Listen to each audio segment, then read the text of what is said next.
it's great. And dear Karolina, I want to say good morning, good evening, good day, depends who is watching us today. I'm honored to introduce Dr. Karolina Wilamowska. She's one of the humblest person I ever met. A good friend of mine, not the first time I know her. I can speak about her, introduce her credentials, and I need for that all day maybe. So I will shortly say that she's one of the leading global lawyers, and she's advisory member in and technology IAMPE. She's one of the lecturer in several universities in Poland and outside of the Poland. And I know she's one of the featured honored speakers in the AI and tech and legal the conferences, and she's leading, and she's a partner of the law firm in the Poland. Okay, you can if you want, you can introduce more and more about yourself. So Karolina, I will just give you a floor, and you will share with us today training. And I think you just nail it now and point it now on time, because this is what we need. We need to understand how we can live with AI, how we can treat them, and how they can have to treat us as a human being. Thank you very much for being with us today, and the floor is yours. Okay, thank you very much. Thanks for the invitation and the possibility to share my thoughts on AI. As Christina said, I work with AI every day, also as a lecturer, as a researcher, but also using it during my everyday work. And I also want to share with you some tools I use and the tools that can be used during mediation process, but also show you the risks we are facing when we decide to help ourselves using AI. Can you see my presentation? Yes. Okay, so we shall start with a citation. It's one I like the most because it tells what I think about technology, and I believe that technology is not destiny, and I believe we shape our tools, and after our tools shape us. So this shows the most important issues of AI tools, I believe, nowadays, also in mediation process. So let's start with some main issues connected with AI. So the first one, what we are speaking of, because I work with artificial intelligence for more than 10 years now. But as you probably know, 10 years ago, artificial intelligence was something different than it is now, mainly because since 2022 we've got generative AI, which is used by people day by day. And I'm going to focus on generative AI because, of course, we do have some tools that are machine learning tools that are connected with artificial intelligence, but they are not based on generative AI. But those tools are used, I believe, by lawyers, by mediators, and there are just some scratches that use AI. Nowadays, the most important, I believe, is generative AI. So the first thing I'd like to do is to explain in simple words what does it mean. Generative AI is a type of system trained on huge amounts of text, also pictures, also movies, but mainly text. What is very important is to understand that it doesn't think, it doesn't understand like humans do, but it recognizes some patterns and generate new text that looks meaningful, like summaries, drafts, or ideas. So the most important issue to remember is that AI is not another search engine. It's not another tool, or even it's not a tool that is going to think of and decide on rational bases. It's a tool which is based on language procedure, and it gives us the most probable next word in the sentence. So that's why we speaking about hallucination in AI, because it's just a tool that is that works on some probabilities. So the think of AI like it's a very advanced autocomplete, but one that can generate paragraphs, summaries, or role play scenarios, but not something that can really be switched. Cannot switch a person and our critical thinking. So where I see the basis to use AI in legal practices. Of course, in different kinds of preparing contracts, drafting contracts, searching for legal arguments, searching for precedents. In mediation, why it is important? Because it can give us sometimes more neutrality, can help us with reframing, with communication, and also to show the interests behind a position. So AI in mediation is less about law, but more about supporting dialogue. One of things I'm going to tell today, I think many times, because it's a thing I really believe in, is that we need to remember about human in the loop principle. AI is a tool, not a substitute for a mediator. It can draft, it can simulate, it can summarize, but the mediator must always review, adjust, and decide. If you use any tools, AI tools, you probably know, you probably saw that it's hallucinating. It's giving us not real cases. We hear every day about such situations when a lawyer used AI to give an argumentation, but there were false cases, etc. So I think that it's something we need to remember, and I'd like to leave you with the thought mostly after today's workshop, is that AI is just a tool.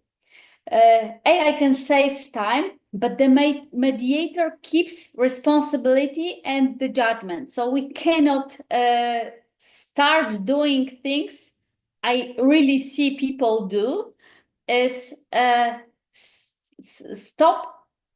they stop think critically.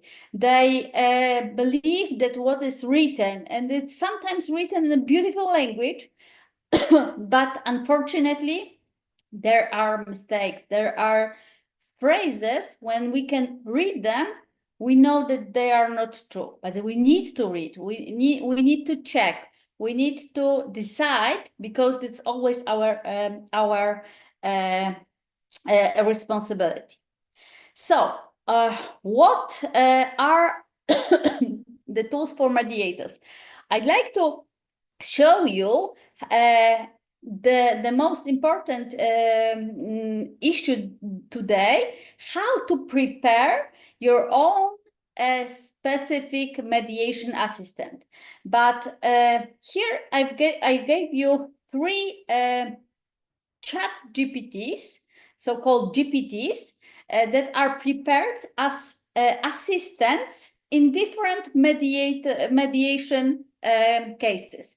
And each of you, if you only have your own LLM, ChatGPT, Gemini, or Claude, or many other different language models, you can prepare your own assistant that's going to be an answer to your specific needs. And how to create such an assistant. I'm going to tell it in English, and then I will show it to you how it can be very easily done. So the requirement is always to to have a Plus account, because free accounts, also in Gemini, in Chat, in Claude, they do not have that possibility to prepare your own assistant. But if you've got a paid version of each of those LLMs, you can use it and prepare your own assistant. A clear mediation use case. Some neutral summaries, conflict style analysis. It's, as I said, it's going to answer your needs, and it's going to do what you need it to do. You don't need to have any coding skills. Everything is done in the interface, and it's very, very easy. So step by step. You're going to get this presentation, so you don't have to write it down, but you need to visit ChatOpen AI page. You need to click on Explore GPTs and then to create a GPT, and you can use a wizard. The wizard will help you to define your assistant's role. For example, you can write you're a mediation coach, focusing on neutrality and confidentiality. You can upload your, of course, anonymized documents, templates, mediation agreements, confidentiality politics. But remember, those need to be documents that can be used publicly. So it cannot be documents that are under NDAs, or documents that should be protected, or documents with personal data. You set a style and tone. So you decide it's going to be professional, neutral, supportive, etc. You can find your own style you want to your assistant to work with.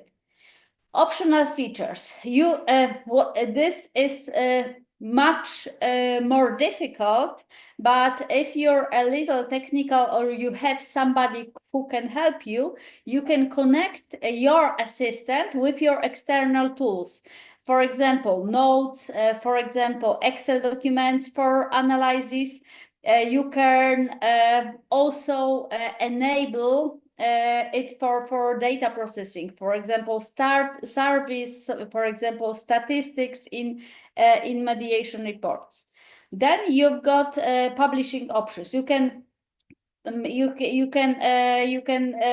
a private chat, and it will only work for you. You can have a mediation chat with your colleagues, with your organization, with your friends, and you can share it. If you share it, people will see your chat, and it will be possible to use like the chats I show you previously. And also, it's good to add a disclaimer. AI-generated content must be reviewed by the mediator.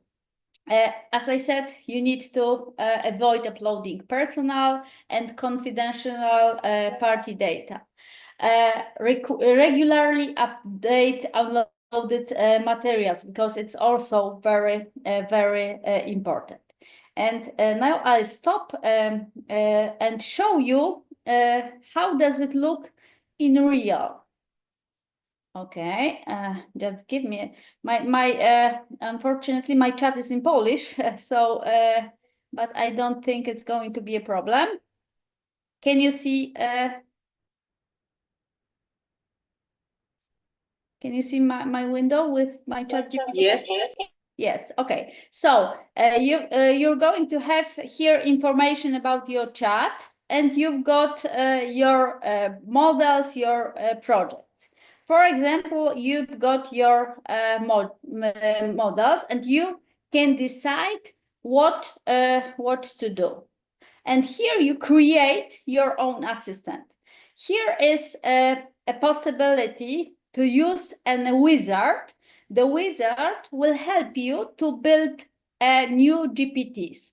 You just need to tell what you want to have, how you would like to work, and it will prepare you your own assistant. But it's, from my point of view, it's not the best way to configure your own assistant. If you really want to do something good, you need to use the second possibility, and you need to configure your own issues in your assistant. You need to name your assistant. You need to describe what your assistant is going to do. For example, as I said, you can write to him that he's I'm saying his. A mediator, works like a mediator. It's good to give this assistant a lot of information, what kind of mediator is going to be. For example, you're a mediator with 20 years of experience in IP cases. You're the best mediator in the world, etc. If you write it in this way, and you will get it the personality of the best mediator in the world, it's going to prepare better answers than if it's just a mediator. Then you're going to show him the instructions, how it's going to behave, what does he need to avoid, etc. And this is how it's going to work. For example, do not hallucinate. Use only the information I gave you. Do not be rude, etc. It depends on you. What would you like this assistant to behave like? Then you write how it's going to start your conversation. So you can give a sentence which is going to start always the way you're going to speak with it. And then you send your files. So you can upload to this assistant your documents that are going to be the basis for this assistant to work in. If you're going to put good data, it's going to be less hallucinative. So it's very important to do that. And then you start your assistant, and in such a way, you will get your assistant. For example, I've got an assistant.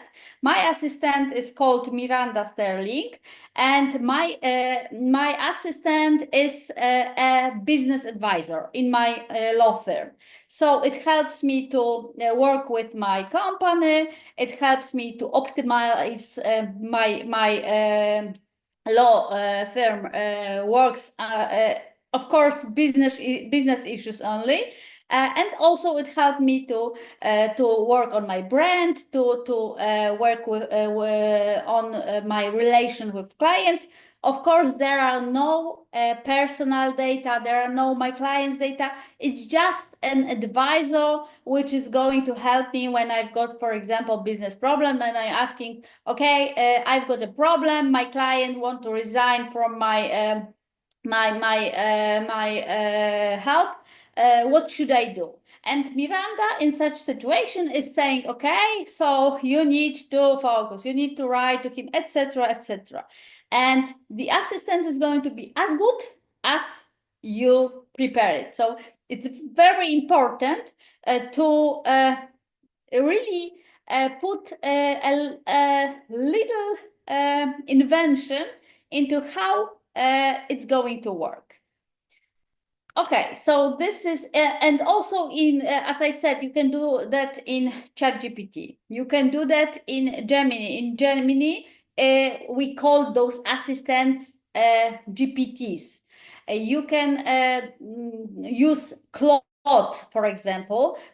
In Claude, we have projects, but projects are also such assistants. So each LLM has this possibility to prepare a tool that is going to be really useful in your everyday work.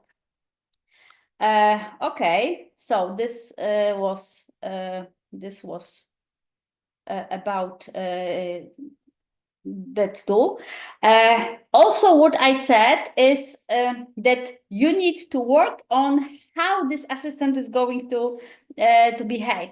So the most important is to write so-called super prompt. Super prompt is the instruction under which chat is going to work.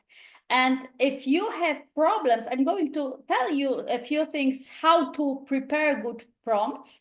But if you do have problems and do not really understand how prompts work, you can use a tool that is called AI Prompt Optimizer, and it will help you to prepare a prompt. You can also visit Prompt Chat and see there are many different prompts. What is very interesting, that those prompts are sometimes dedicated to specific LLMs. So sometimes you can see that one prompt that is going to work in ChatGPT is not going to be as good, for example, in Claude.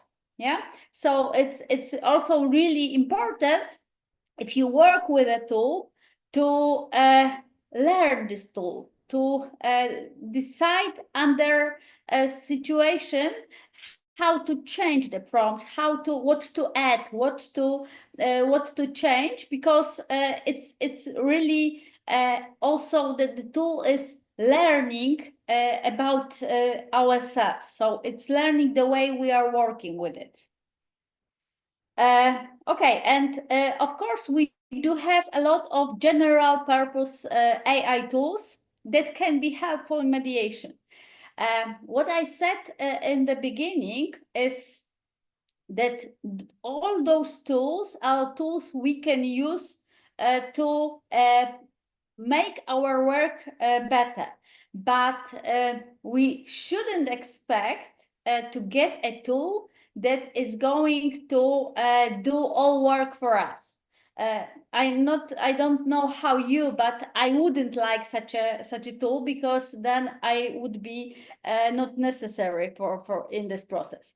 So we are searching for tools that can be useful, but not the tools that could change a mediator, that could switch the mediator into just a tool. So these are going to be tools that are general AI tools that they can be used in a legal field, but also they can be used in marketing, that can be used in mediation. As I said earlier, you can choose from variety of LLMs, large language models.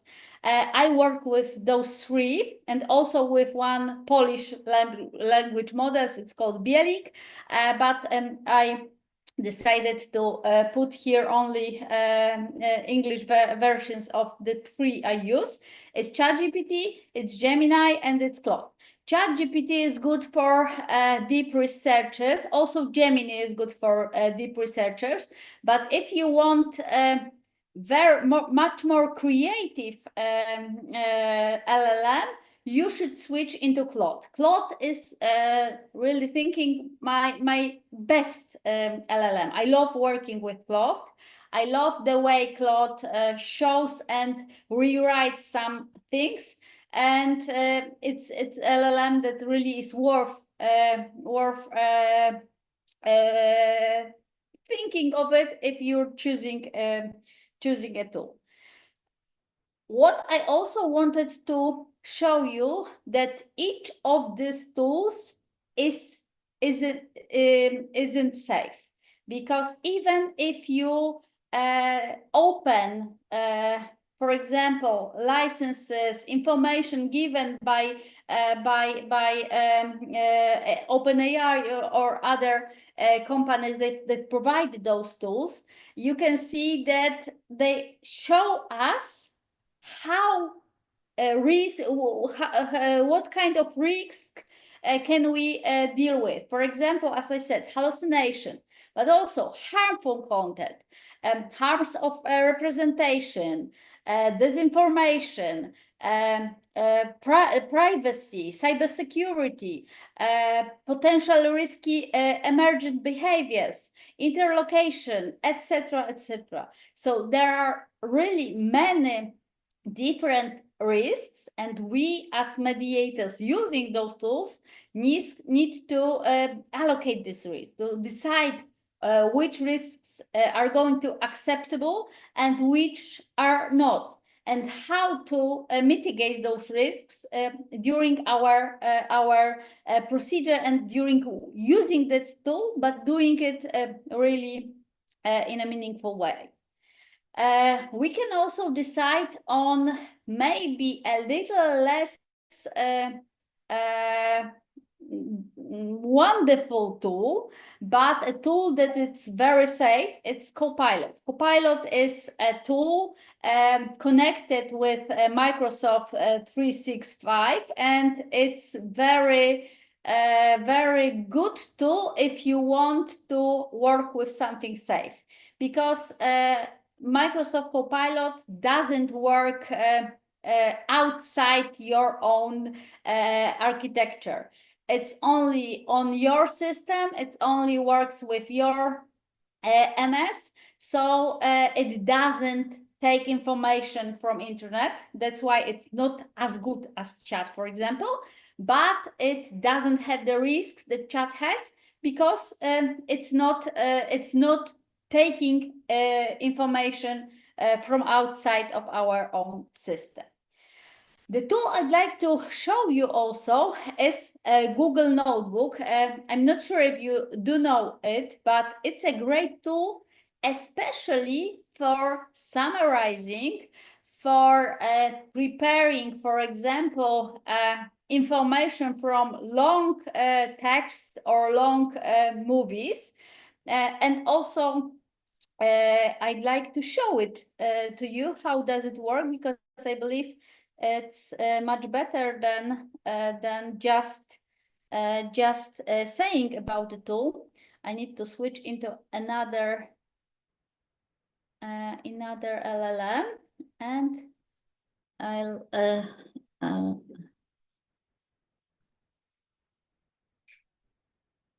just.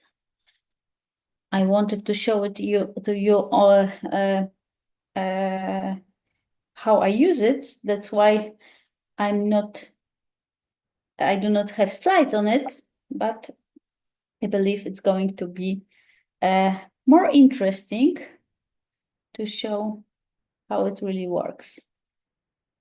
Okay, I also switched it into into Polish, but we shall see.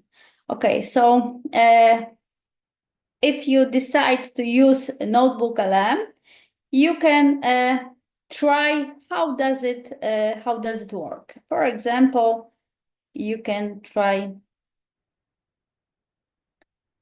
Okay, and this is my notebook. We shall see if it's and here you've got information. You've got your notebooks.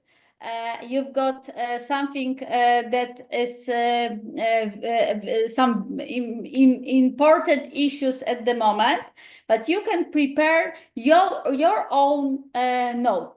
And for example, you can load here some files under which you're going to work. And for example, I shall find I've got such a document that is 150 ChatGPT's prompts, and I will load it here.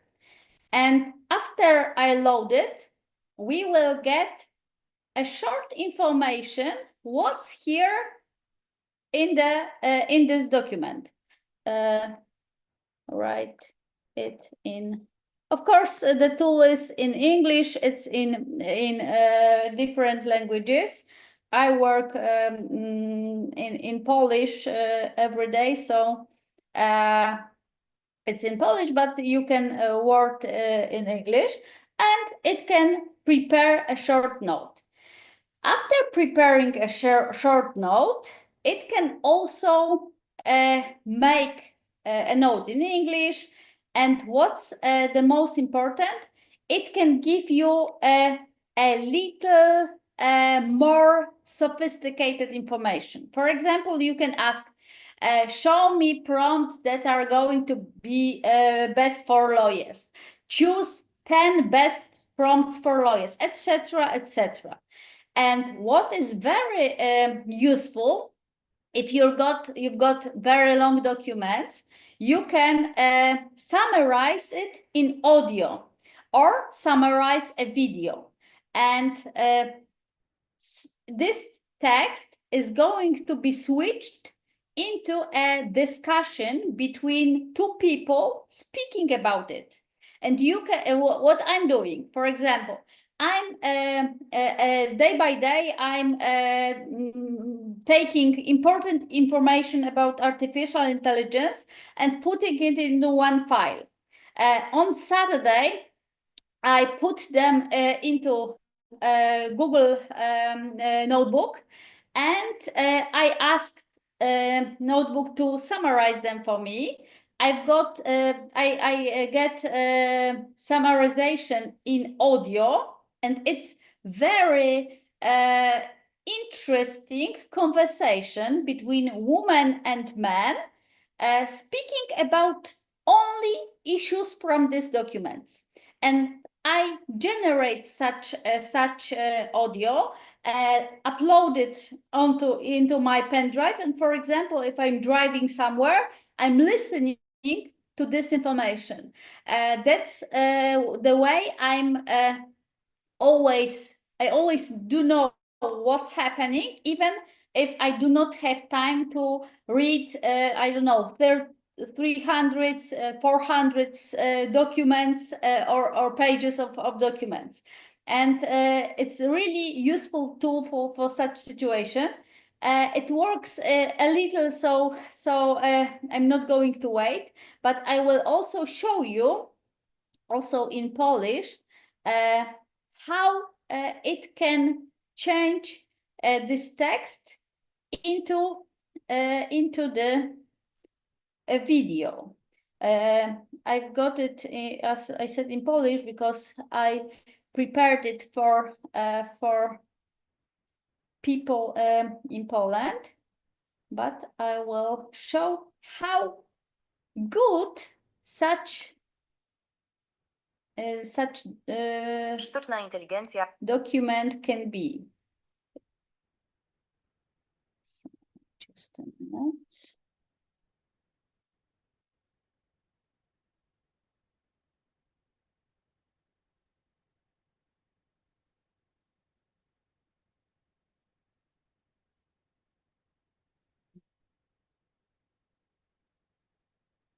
too many opened pages.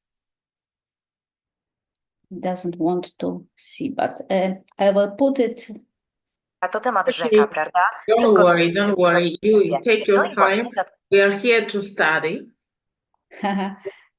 Okay. You know, I feel myself like I'm also old-fashioned. Most of the things I don't know. My oldest daughter told me about the ChatGPT, I think 6 months ago. She says, "Mommy, what are you doing? You're still using paper? You're reading the books?" I say, Yeah. because anyhow, we can use it. You are correct. We can use, but sometimes the books are, I don't know, I like to read books. Yeah. I love reading books also, but as I said, sometimes there are situations when we do not have time, and also we do have many documents and want to know what's going to happen, but it's not very easy to be on time with everything. So I believe that such tools are really helpful in such situation. It's not possible for me to show you, but I wanted to I'm not sure if you hear it, how good the sound is. It's not a robotic voice, but it's really a voice of human, and it's good Tego to... Unia Europejska postanowiła działać. Wprowadzono nowe prawo, które ma to wszystko uporządkować. A dzisiaj skupimy się na tym, co chyba najciekawsze. Could you hear that? Yes, it's so Yeah. nice. So what's good in that tool is that it's the voice of real people. That's why listening to that is not very. It's good for us, and it's not tiring. For example, if you remember. Some time ago, when we had robotic voices, when we get, for example, books read by such robotic voice, I wasn't able to listen to that. But now, for example, I'm not sure if you know it, but we've got such a company. It's Polish company, but they are in Silicon Valley. It's 11 Labs. 11 Labs is a company that's creating and working with voice models, and you can copy your own voice. You can use somebody's voice, and it's really the tool that's changing situation, because the cloned voice we hear is really is a real voice. It's not robotic. It's very hard to decide if you really said that, if not. For example, I had a situation when I cloned my husband's voice, and I show him that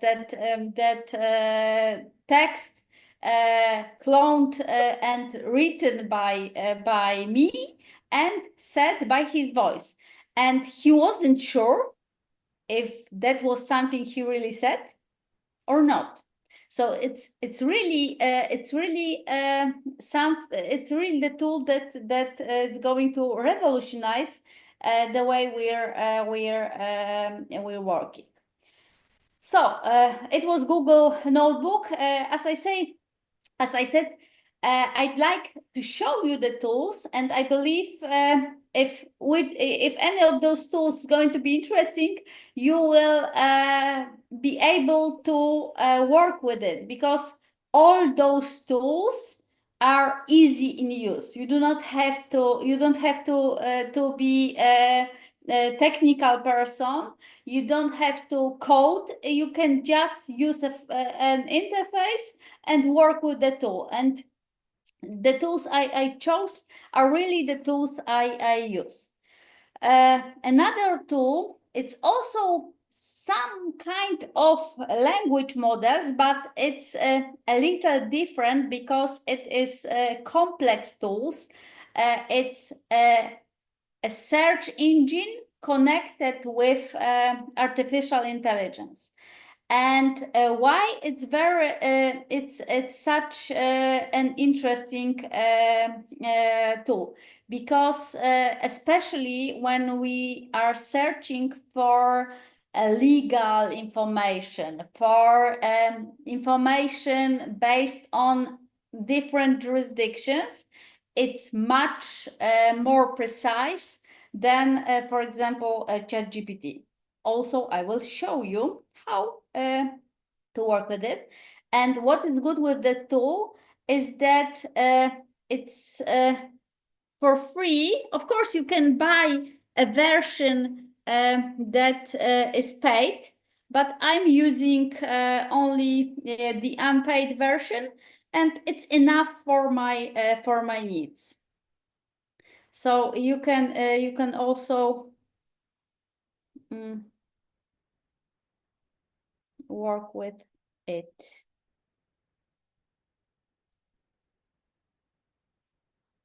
I'm not why it's a problem, because it doesn't work to show me.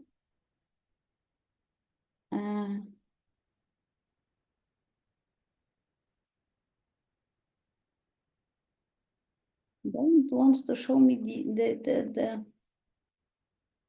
tool. It's still just a moment. Oh, here it is. Okay, so it's Perplexity, and you can just get into the page Perplexity AI. You need to tell your Google, give it a Google account or an email, and you can use it without paying. Just you've got, of course, some searches that you can do during the week, but as I said, it's not very little, so it's enough for a few searchings every day. Let's give tell me. Okay, I am a mediator, and to work with a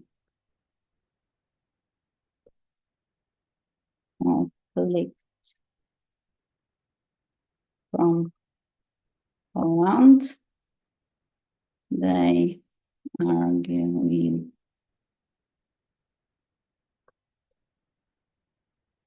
Of course, it's AI, so it's not problem if we're making mistakes. It's always understand what we are speaking about. They're arguing about divorce, for example. Tell me what legal issues I need to know. And it's going to search legal issues. And what's very good with that tool, it gives us always the sources of information that it's based on. So here you've got an information. Here you've got different sources. You can check if each of them and see if this information given in information from Perplexity is real is really in that sources. So you've got key issues, legal issues a mediator needs to be familiar, will include divorce in Poland requires court adjudication. Mediation can help parties prepare divorce settlement. Is confidential, etc. So information about Polish mediation. How does it cost? How it results, etc. So we've got information under jurisdiction we want to cover, and we can use it during preparation to mediation. Of course, as I said, remember that always, even it is based on sources, is still language model, so it still can make mistakes, and we always need to check information given by the tool. Okay, so that was Perplexity, and all lawyers I know say that Perplexity is the best tool for lawyers. So I think it's if you didn't use it so far, I think you will like it, because I really like the tool, and my friends used to say that it's much better than other tools, of course, in our profession. Another tool that can be used, it's DeepL.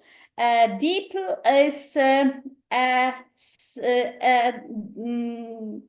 AI used for translation. So you can use this tool to translate information from one language into another. Of course, you can also use large language models to do that, but DeepL is a specific tool, and it's only tool for translations, so it's much more precise in especially legal, especially mediation translations, and it also has a quite good politics, because it's one of well-known in Europe tools. So it's got a good privacy policy, it's GDPR compliant, and it's got cybersecurity issues that are covering the demands of regulatory. So that's why it's even better than large language models, because you can use it for more issues than large language models. Then, of course, I'm not how about you, but I love using transcription meeting summaries. So we've got also some tools we can use for such situation. You can transcript, you can summarize meetings. Always remember, if you want to use any AI tool, you need to decide, you need to read the policy, you need to read if it's going to be safe, and if it's not safe, you can use it only for the purposes that are not confidential. Quick visualization of parties' position, for example. So preparing slides, preparing presentations. I'm a person who's making lots of presentations, and I'm really speaking each week somewhere, always in different issues, sometimes in different languages, and I don't like preparing slides. Sometimes I do, but mainly I do not have time for that. And you can use one of those tools, I, for example, use Gamma. These are tools that are going to prepare presentation for you. The presentation you've got today is not made by Gamma, it's prepared by Canva.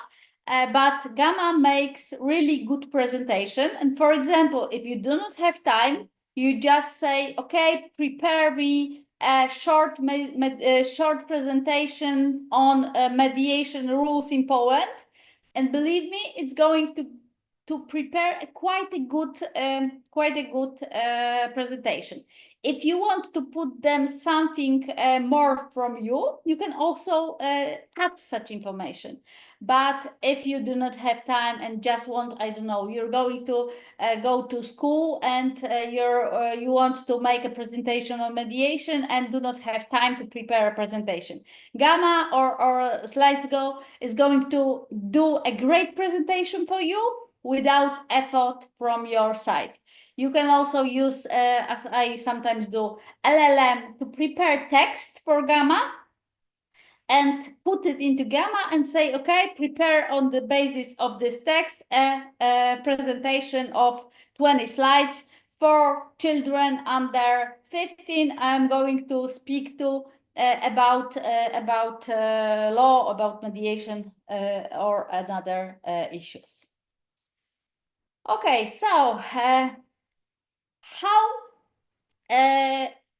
for example, people I'm speaking with are using tools, generative AI for mediation, especially there, and also I do so, using for preparation.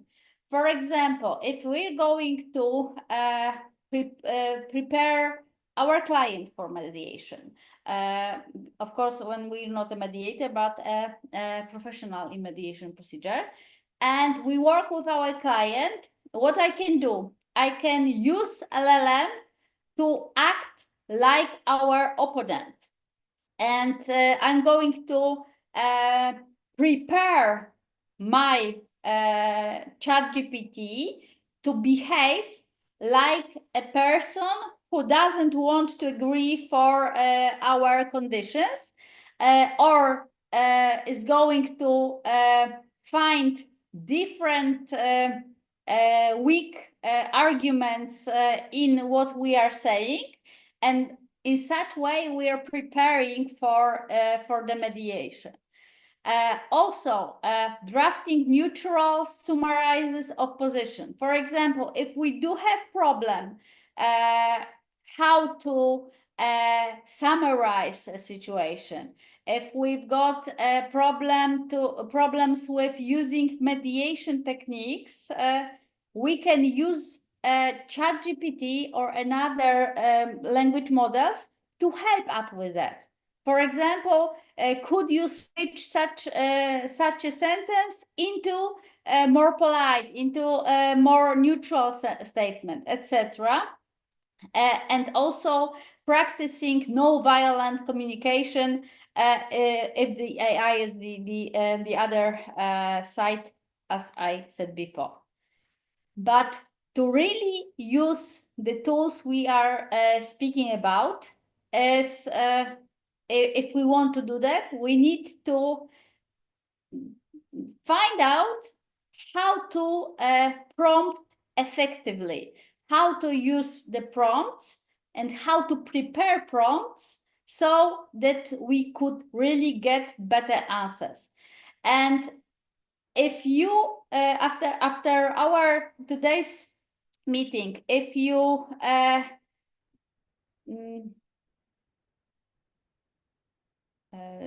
I can see a question. I'll answer the questions after at the beginning of, okay. But if you want to, if you use a better prompt, you can see how the answers you're getting are changing. For example, if you write, tell me something about mediation in Poland, you will get only very the information that can be found in the searches in the first position, but they are not going to have anything important for you. But if you will tell the LLM to behave like the best Polish mediator in divorce cases, who didn't have any mediation that didn't finish with the settlement, and who is a great knowing all the rules, etc. The answers he's going to do are going to be much better. So how to prompt effectively? The first and most important issue, as I said, is to set the role and context. And both of them are important. The role, but also the context. Always tell your AI who it is and what situation it's working in. For example, you're a professional mediator helping draft a neutral summary. But as I said before, the more sophisticated the prompt is, the more sophisticated answers you will get. So it's really important to work with those issues, preparing your prompts. Be clear about the goal. Remember what I've said at the beginning. It's large language models. It's not thinking, it's not deciding on any issues, but it's switching an answer from most probable words in the chain. So if you want to get a precise answer, you need to ask precise questions, and you need to be clear what you really want, because AI is not going to imagine, is not going to think what you're thinking of, but it's going to give you what is in language matter the most probable answer. So specify what you need. You need a summary, you need list of options, you need reframing, you need simulation. What you want to get. If you want to get the 10 most important issues in mediation, don't write to it, summarize me information about mediation, because it's another command. It's going to be what you really said it to do. Add constraints. For example, neutral tone, no legal jargon, 200 words max. ChatGPT has problems with counting words, but more or less it's going to do it correctly. Use step-by-step instruction. If you're going to give 10 instructions during one prompt, you will get very chaos information. And AI will lose the main thought. So it's better to break the task into smaller pieces and work step by step. So first, summarize each party's statement, then highlight common interest, then etc., etc. Ask for multiple versions. It's also it's not always like we are going to get the best answer at the beginning, and it's good to ask alternative to increase choice.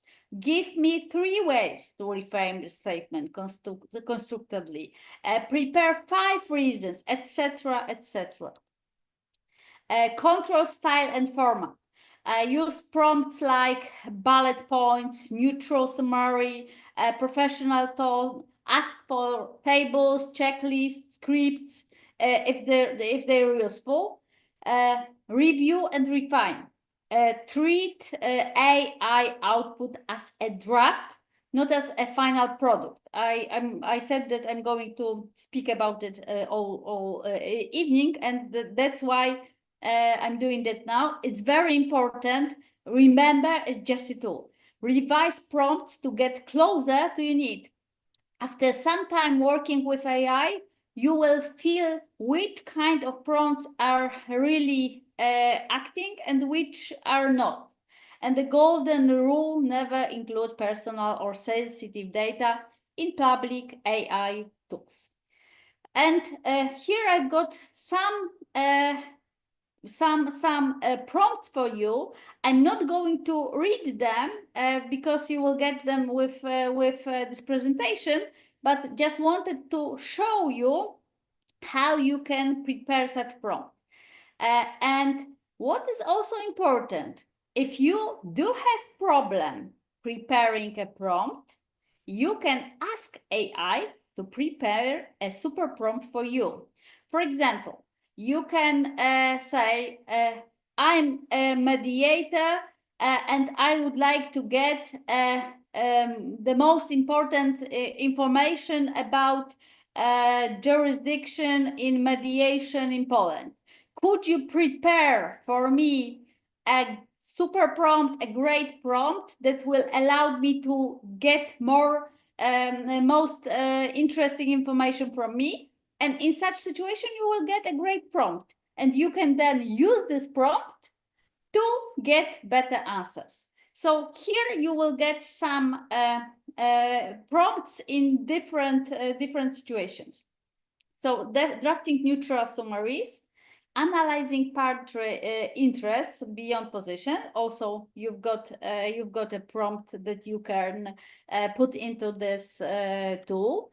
Generating rephrase statements, simulating a negotiating scenario, preparing opening statements, generating options for agreement, cultural or cross-border mediation, and you can find much more other issues.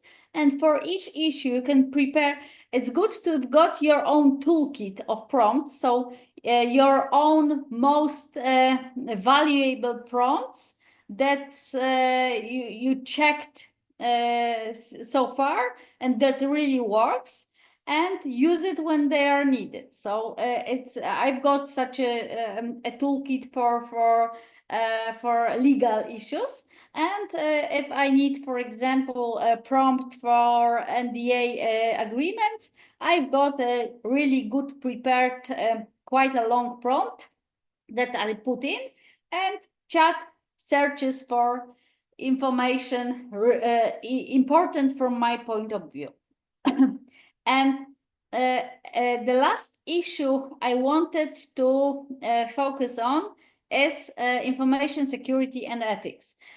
Always when I've got workshops or I'm speaking about AI, I put this section also into my presentation because, as I said at the beginning, I really believe that we can use those tools, but I'm sure that we need to be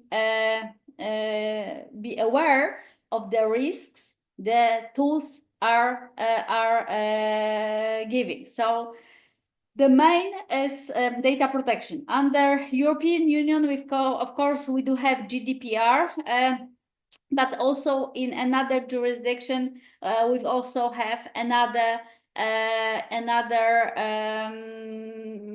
rules under which data is protected. So it's the issue we need to focus on.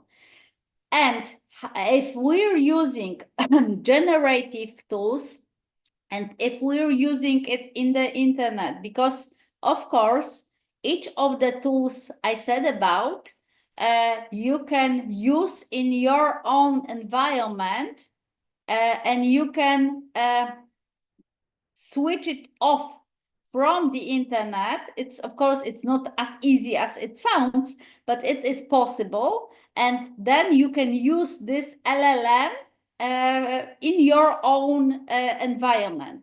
Of course, in such situation, this language model works more like Copilot, I said previously, because it doesn't take information from the internet, but it uses all information it was trained on. So you can in such situation your data is secured because there are no connection with internal sources, and of course in such situation you do not have to worry. But if you're using the tools I showed you, then you need to remember that personal data of parties shouldn't be put into those tools. Of course, we've got some alternatives. For example, ChatGPT has enterprise mode, and this mode is GDPR compliant. Notion AI is also a tool that has much more restricted policy about data. Notebook LM also I showed you. It's a local model. It's for example for Europe in Europe, but you always need to read the licenses, need the information from customers, and decide if it's really not too risky to use such tool from your point of view. Apply the principle of minimalization, describe scenarios without identifying data. Transparency and accountability. Inform parties if AI is being used in the process. So if you're really using AI, not for preparing documents, but if you're going to work with this AI tool, it's better to inform parties. From our European perspective, in 1 year we are going to have AI Act, and we will be obliged to inform about using AI tools. But I believe that it's something we should do nowadays. We should inform clients, we should inform parties if we decide to use somewhere in the process the tools based on artificial intelligence. Human in the loop, AI cannot decide. So we shouldn't do such things. But I've heard about mediators who did such thing, and I will tell you the situation. I've heard about a Polish mediator who asked parties to come to a joint meeting, and he said that he's going to use AI, and in separate meetings he used AI to show the parties what are the probable sentences in the court. And I must say that such things scares me, because as I said before, AI is not good for legal issues. It's hallucinating, it's giving us false information.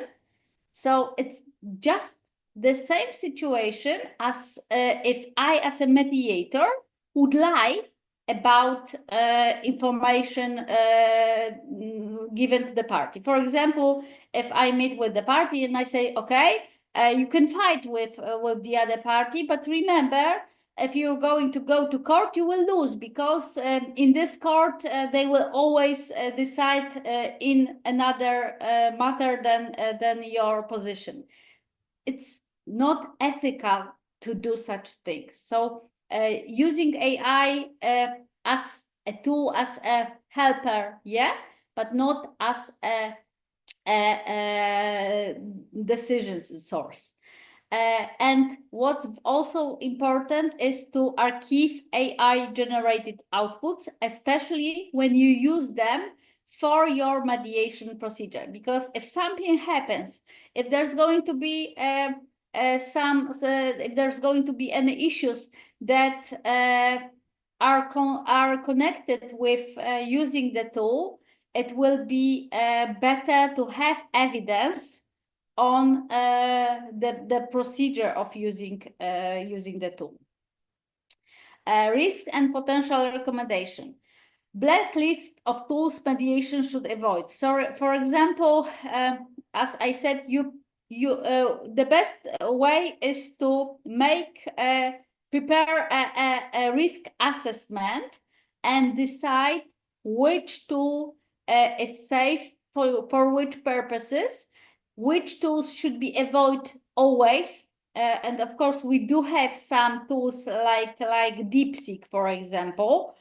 These are tools that are collecting each data, not only data put into the large language models, but also they are stealing another data from our computers. So using such tools is not very safe.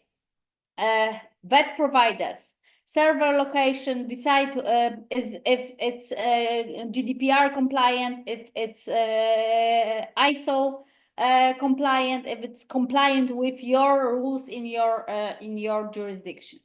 Train mediators in safe prompt engineering, how not to leak confidential details into prompts. Also, if you put some confidential information, it is possible that it will get out like as an output somewhere. So do not put confidential information into large language models. And that would be all. I've got a question here. How could a mediator use artificial intelligence to train the parties in preparing questions and arguments before the actual mediation? I believe it's not the role of mediator, but it's I believe it's better a role of professionals. So I believe, for example, I'm as a professional, or if I train mediators, if I train professionals, if I train business in mediation, I always say about the possibility to use tools to prepare ourselves. I believe that a mediator shouldn't use AI to prepare parties, but mediator preparing to the mediation can use it to help himself or herself. For example, if I've got a case, I can prepare for different scenarios. I can use a tool to search about for example, similar situations. I can prepare how to deal with different impasses I can meet during the mediation. But as it comes to parties, I think it should be on professional side. And if you're going to be a professional, of course, as I said before, you can prepare your party. You can not showing confidential information, but just using neutral information help your client to prepare for different situations he or she can meet during mediation. what are some potential challenges? Well, as I said before, I think that there are many challenges. The main challenge I see every day is that we put too much trust into artificial intelligence. And I see it when doctors use AI, if lawyers use AI, and I believe it's going to be the same with mediators. We've got some info, because all of us work under pressure. Work with us, working, we do not have time. We are always lack of information. So it's very common, and unfortunately, but we put too much trust in information we get, especially because language models are designed to speak with us. They're designed to conversate, and the information they give us seems to be true, and they are so probable that we think that they are real. And that's one of the most important, I believe, challenges that we need to focus. What's how I deal with that? I do not put into LLMs anything I do not have knowledge about. So I'm not going to put, for example, my information about my health, and will not ask ChatGPT to tell me what medicines I should take, or what should I do if I have such health problems, because I'm not a doctor, and I do not have knowledge to critically think, to critically check the information I got. So always work with AI and critically think about the results we're going to get. The other challenge is, of course, I believe that large language models are not getting better. Maybe they are better in research, but they're feeding with lots of data that's garbage. And of course, as the rule says, garbage in, garbage out. So information we get are much worse, because nowadays we are feeding AI with AI generated content, and this content is not very well. Also, the challenge is that mediators haven't knowledge about the problems we can meet using. So the problems I said, hallucination, but also biases, for example. It is remember that language models are trained mainly on internet historical data, and they're fed with information that were biased by history. For example, if you ask any LLM to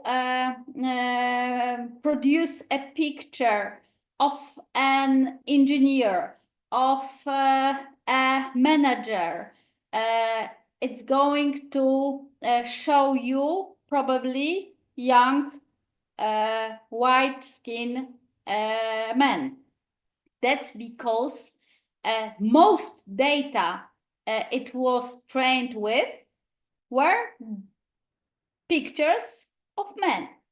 And as I also said, if we do not have knowledge how LLM are working, what risks we are going to deal with, we think that we will get good answers, and the answers are not good.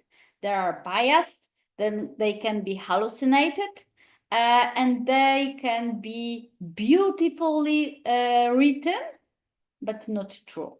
So I think it's the most important challenges we're going to deal with. Thank you, my dear. I have a question. Because I just was appointing and writing something what you can you remind your the good secretary what you name it? Middleton, what her name is? My assistant? Yes, assistant. My assistant Miranda.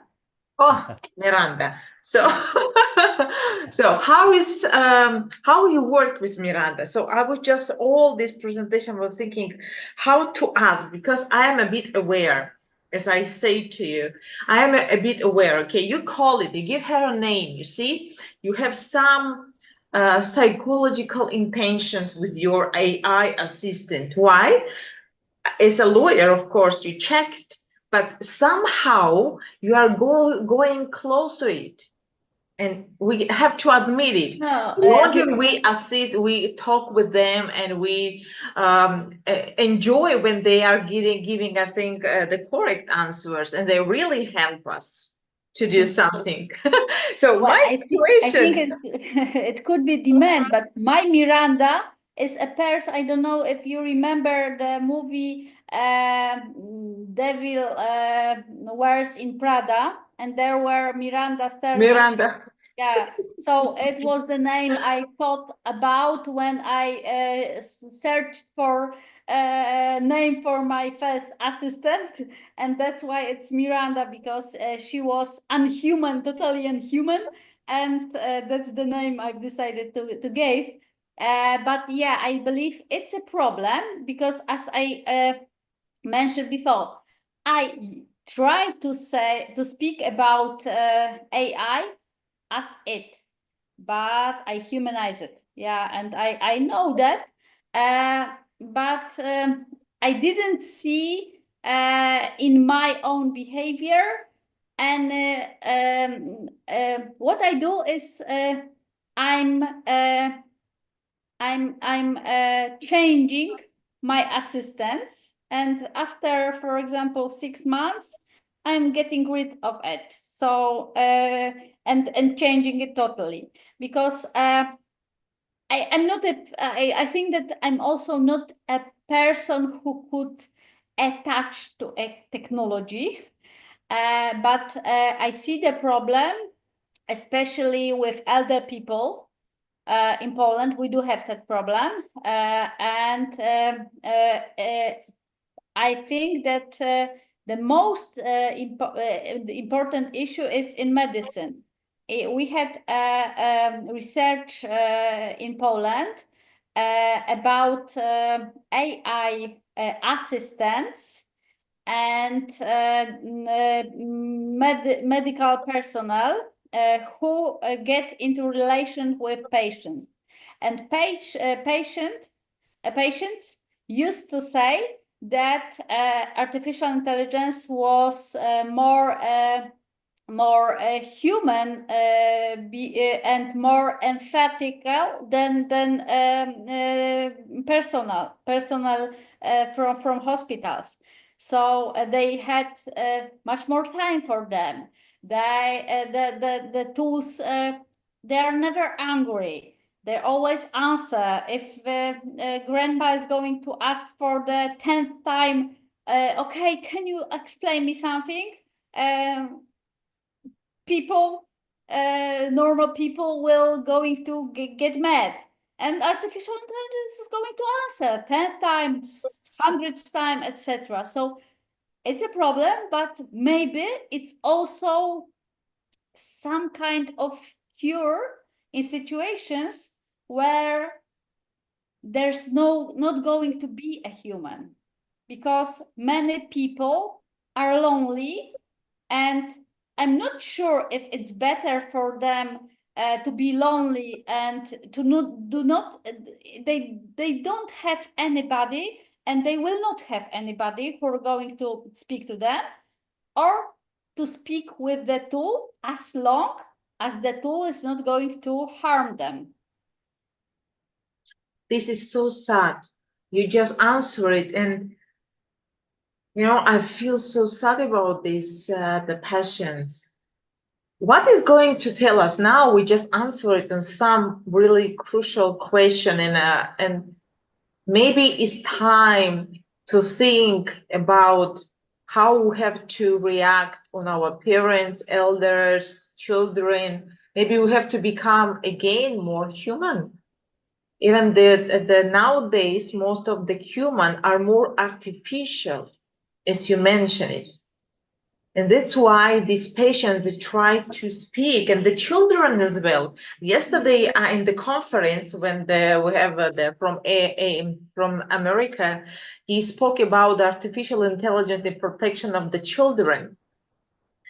And I said, okay, it's a great topic, because they are like living with the digital tools, and they are using they rather to have a friend AI than the real friend who can abuse or harm them or speak not correct and cruel. Like you said, Middleton, she was kind of cruel, but why she was like that? Because society and the process created, but in the heart she was good woman. No one, the person is born, let's say the babies are all good. It's society which make them different. So maybe it's time to, when we created artificial intelligence and we more humanizing now, then maybe we need to again humanize the humanity around of us. I think this is something philosophical, but there is some truth. And you are a very sensitive person when you speak about your assistant. I see how you really like it, or you are empathic person, Karolina. I know that. And my question is, you always mention about the privacy policy. If we can trust about the data, if we can trust this. And actually, I don't know which is LLM better now to 2025 to use, because I'm really like it what you gave it to us with a presentation, and maybe tomorrow I will try to use one of them. But you know, you say that we have to control the data, and when you will see this is not safe, we have to refuse or delete or not activate or whatever. How do you think when you are coming to mediation process and there is the caucuses, and they are giving us for some information, do we need really, and you mentioned in some cases in the Poland, do we really need to use assistant to focus on misunderstanding between caucuses? Not about what to say, and this misunderstanding between answering question and confidentiality, how we can use this data? It depends, because I think that mediators who are really skilled and do not have problems managing with mediation will not use the tool during mediation. We're not going to use assistant during it, because we don't need it. We need it, for example, preparing for the process. But I think that there are going to be younger mediators who are preparing, who has no possibility to watch other mediators as co-mediation or shadow mediation, and they start working as mediators without a good skills trained on such co-mediation. And for them, it's going to be a tool, but it can be, it must be used a very clever way. So as I said before, I believe that, for example, we need to inform parties that we are using. We need to choose a tool that's going to be safe. For example, tool that is switched off from internet, or for example, that there are tools that give us good privacy policy. For example, in Poland, we do have large language models that is called Plum, and it was designed by Ministry of Justice and Digital Affairs, and it's really a trustful tool. It's prepared for justice system. It's prepared for administration, and in such situation, we need to have the acceptance from our parties to use the tool. And for example, if we do have a problem, how to deal with any issue in mediation, I can imagine a situation when I say to the party, okay, and let's check what would set, for example, our assistant in such situation. Maybe he will clear us up some issues we cannot see, etc. So I can imagine using such tool, but also the most important issue at the beginning is the security. So I must be sure that the tool is safe.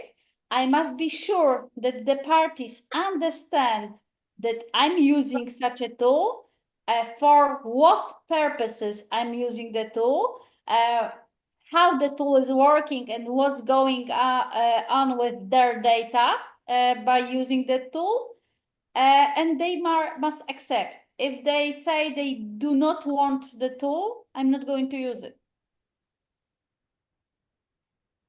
Okay, perfect. So from today, I will try to use it for IAMPE, some of them. I will try to learn more, to become more educated in AI and pitch.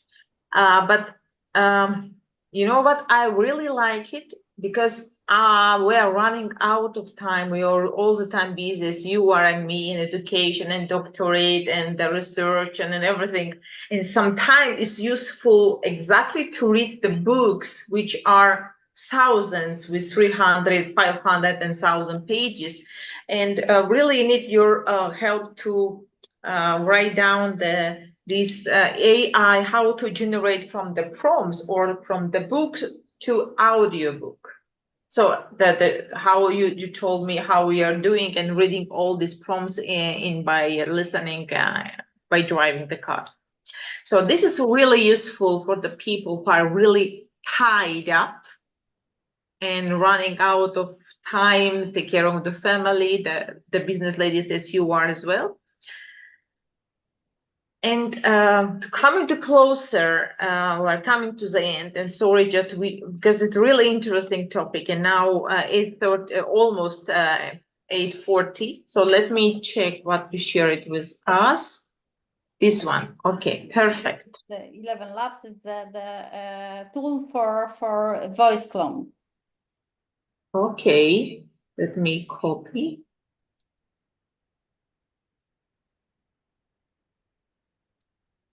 But you can also use, for example, tool to prepare your own avatar, a person who's going to look like yourself and speak by your voice. And you can do it using Hygen, for example. It's the other page I've sent. Okay. I do hope everybody is looking here who is attending now our conference. So you are lucky enough to, because you have these links now. Can you use your special avatar and make your life easier? So you see how good it is to be more educated in innovations and technology. Perfect. So, my dear Karolina, I want to really thank for your time, for your dedication, and for your smart head. And you are really smart enough. Your students are really lucky to have you with your all research and sharing information. And we are as well to have you as advisor. I do believe in the future we will create something maybe in this decade, because IAMPE, we declared our declaration for 10 years, peace declaration, innovation declaration. I do hope in this 2025 and 2035, when we will meet, imagine 2035, and realize it about what we were speaking 10 years ago and decades, and we'll say, oh my God, now we have something. And I really don't want to think about in the future, because the more important, my dear friend, to live today. To live today. Today, I want to see you, Karolina. I want to see you, Araceli. Buenos dias. In the morning. From here is Ecuador, India. Today is from Paraguay, and from Poland and Cyprus. You see how we are speaking. We just have to be sure that in 10 years, we will be healthy, is number one. Number two, everything will be not worse, much better. And there will be no wars. Otherwise, what kind of innovation we need where no peace? So let it be peace everywhere. No war, no criminals, no such harm situation around, and give us more time to make correct ethical evolution in page, and I think much pretty and sweet doctors and staff in the hospital, because not only you, a lot of people are telling to me that something wrong is there. Is I don't want to say it's something wrong with the people, because of the system is putting them in this situation, stressful situation, and these hospitals doesn't have the personal psychologist who will take care of them after work, after stress, like we are liking to watch in the movies, where each of the company have profilers, have psychologists who are just, you have relaxation, the special audience where you can have we can only dream about yet, but I do hope we will have this opportunity in the future. Thank you very much.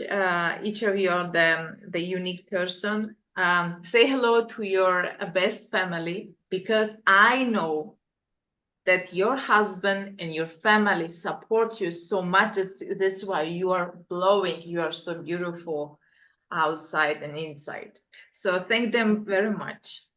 Thank you very much. We are waiting that your son will be in this project as an art on peacemaker, so the children's art, because I know he's drawing beautiful pictures.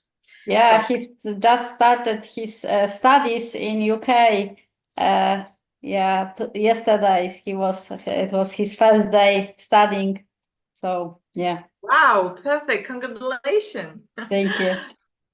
Yeah, you have to be proud of course, because everything depends on the families. Thank you very much. Thanks for the invitation. Who presented, I think each of you will have received certificates.